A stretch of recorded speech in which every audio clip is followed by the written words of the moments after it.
Samantala, Ivan, sa ngayon ay nagpapatuloy ang operasyon ng SAIC dito sa EDSA Santolan at sa iba pang bahagi ng busway. Bukod doon sa dalawang ambulansya ay meron ilang mga motorsiklo na napadaan din sa busway yung natikita nila ngayong umaga. Yan ang unang balita mula rito sa Quezon City. Ako po si James Agustin para sa GMA Integrated News. Dahil sa mainit na panahon sa Pinas, for the go ang ilang Pinoy sa South Korea na gustong ma-experience ng cold weather.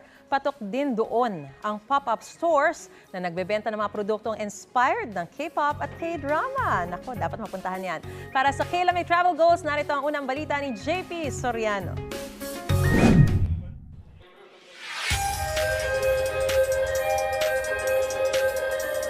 Mahigit 3 oras mula sa Maynila sakay ng eroplano.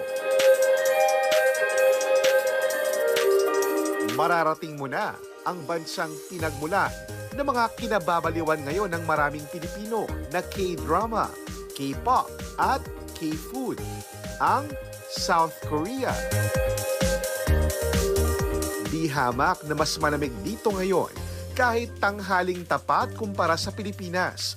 Kaya ang ilang Pilipinong may K o kayang mag-travel goals, sinadya ang South Korea. Kahapon nga, nasa 20 to 22 degrees Celsius ang temperatura sa Seoul. Yung lamig po dito para pong naka-aircon. Sa Pinas po, paglabas nyo parang kang ino-oven. Grabe na po kasi yung init. Dito sa Seoul, may nadiskubre kaming bagong tambayan na tiyak na papatok sa mga mahilig sa K-pop at K-drama. Mga kapuso, narito po ako ngayon sa Songsu-dong o yung Songsu District. Isa po itong kilalang pasyalan, lalo na po ng mga kabataang Koreans, pati na rin po ng mga kabataang Pilipino. Dahil dito po nakita nga nagpunta yung ilan sa mga kilalang idols, gaya po ng BTS, EXO, 17, at marami po mga pop-up stores dito, gaya po ng nakikita nyo yan sa aking likuran. Ang mga kainan, kapihan at bilihan ng damit sa paligid. Ilang beses nang napuntahan ng ilan sa mga miyembro ng pinakamalalaking K-pop bands.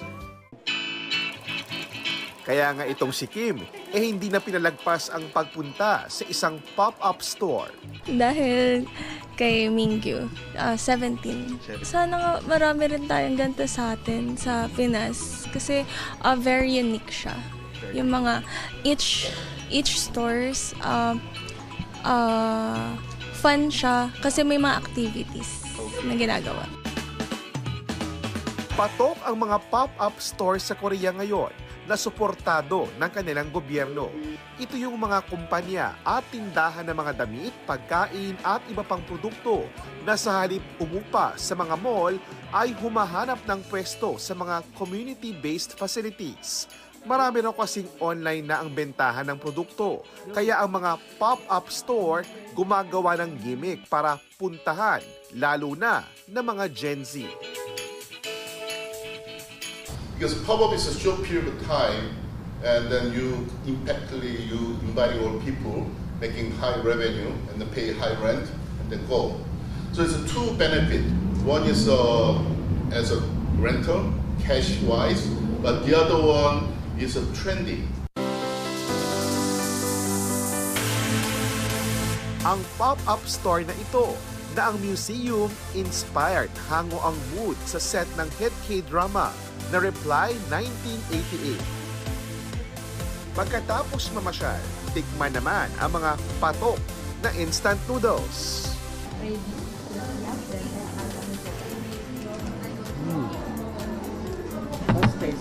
Sarap. Sarap. Yung anghang, hindi agad lumalabas. Kapag tumulo na ang pawis sa mainit na Korean noodles, magpalamig ulit sa simoy ng hangin sa Seoul Forest at panoorin ang sunset. Dito makikita naman ang BTS bench na ipinuwesto ng mga ARMY handog sa itinuturing na isa kung hindi man pinakamatagumpay na boy band sa buong mundo. Sa mga susunod na araw, abangan po ang pagbisita ng GMA Integrated News sa iba pang tanyag na lugar kung saan naman kinunan ang ilan sa mga pinakasikat na K-drama. Mula sa Seoul, South Korea, ito ang unang balita, JP Soriano para sa GMA Integrated News.